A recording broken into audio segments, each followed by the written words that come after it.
Today, I'm going to explain a film based on the real-life story of the youngest warrior of World War II called Soldier Boy. Spoilers ahead. Watch out and take care. The movie begins in Russia, where a family of 3 sit by the river, enjoying their time.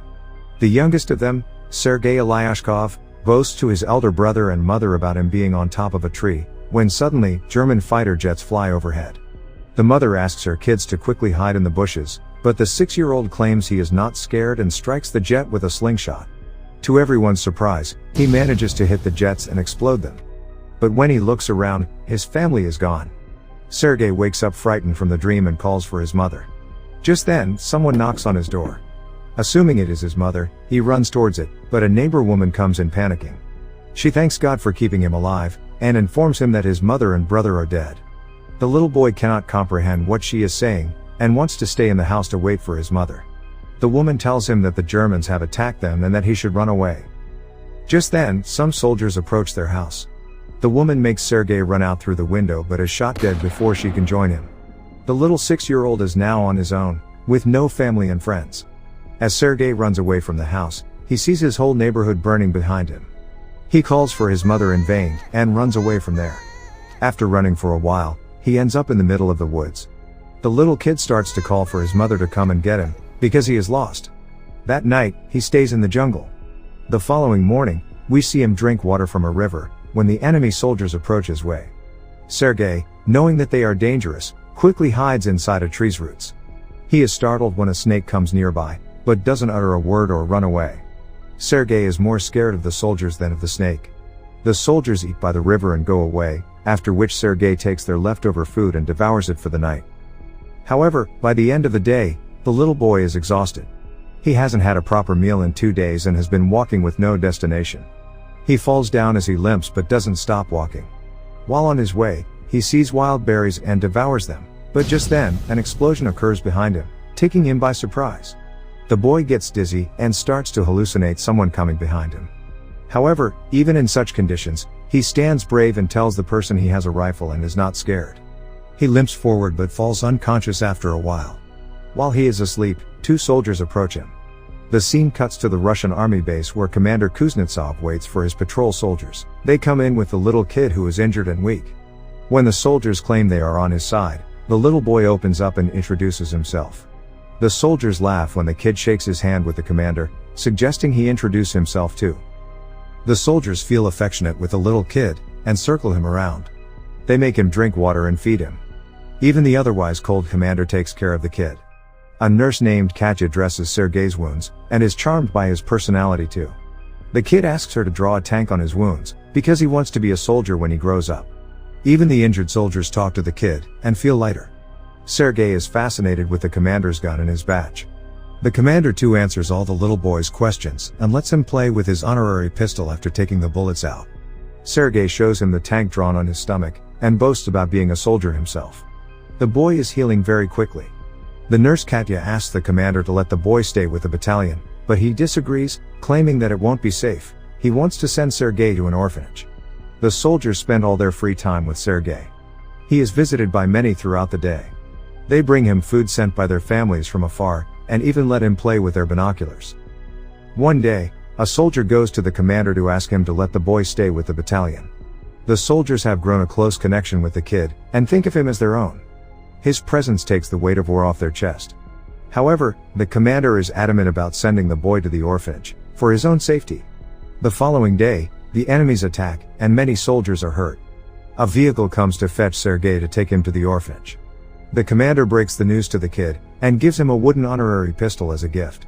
The boy in turn hugs him, claiming that he is scared for the commander's safety. The commander melts in his embrace, and changes his mind. He asks Sergei to stay with the soldiers as his son. That night, the soldiers look for little soldier clothes for the little boy. They are over the moon to have Sergei stay with them. The commander wakes Sergei up and gives him the clothes. He wears them and runs around, looking like a real soldier. The others start calling him their little soldier boy. As the kid runs around, the Germans launch an air attack on the battalion. The soldiers quickly take Sergei to a safe place and fight the others. The number of injured soldiers grows rapidly. Sergei wants to make himself useful, so he brings water to thirsty soldiers. One of them asks him to read a letter sent by his family because he has a bandage over his eyes. The little boy wants to help, but doesn't know how to read. He takes the letter and starts making up the things written on it, claiming that the soldier's cow is safe back home. When the soldier says he doesn't have a cow, the others tell him to go along with the story and laugh. He reads everyone else's letters in the same fashion and cheers them up. In the following scene, we see Katya and the commander talking. The two seem to be attracted to each other, but do not confess their feelings. Later, Sergei tells the commander that he is of the orderly position in the battalion and starts introducing himself as one. However, the boy then sees one of the soldiers' station destroyed from the attack. The commander teaches him to take his hat off to pay respect to the dead soldier. The next day, he insists the commander give him a mission and is given a task to distribute the letters among the soldiers. He completes his task efficiently and even makes the soldiers dance for him. The following day, Sergei goes a little far from the base with his binoculars. As he is playing with it, he sees someone's leg moving from inside a haystack. He rushes back to the battalion and tells the soldiers about his findings. The soldiers are skeptical, but go with the boy anyway. When they reach near the haystack, they are alerted to see two German spies hiding underneath. The spies are arrested, and the kid is praised for his intelligence. That night, the commander shows Sergei the legal papers for his adoption. He is now officially the kid's father. Sergei knows of the commander's feelings for Katya, so, to repay his kindness, he takes him to confess to her. But the two see her talking to a different man, and wrongfully assume she is interested in someone else. The base is attacked by the Germans again. This time, Sergei helps the soldiers with all his might, by supplying ammunition to the soldiers in the front line, but the soldiers there command him to go back to the shed because it is too dangerous outside. When he comes to the shed, he sees the commander and others panicking because the phone's connection with the colonel is lost. A soldier is sent to fix the broken wires. Sergei follows the soldier and sees he has been fatally wounded. He asks the dying soldier how he can fix the wires, and does it himself. The connection comes back and more troops are called. The 6-year-old saves everyone's life. Later, we see the commander and Katya talking by the river. The commander finally confesses his love for her and asks her to be Sergei's mother. Katya is over the moon, but before she can say anything, a soldier approaches them and gives the commander a letter, saying they have been dispatched from the base. The following day, all the soldiers leave for their new base along with Sergei.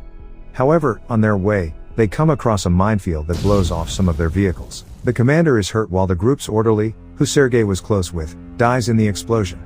He cries and hugs the commander. They carry the injured ones with them and continue their journey to their new base.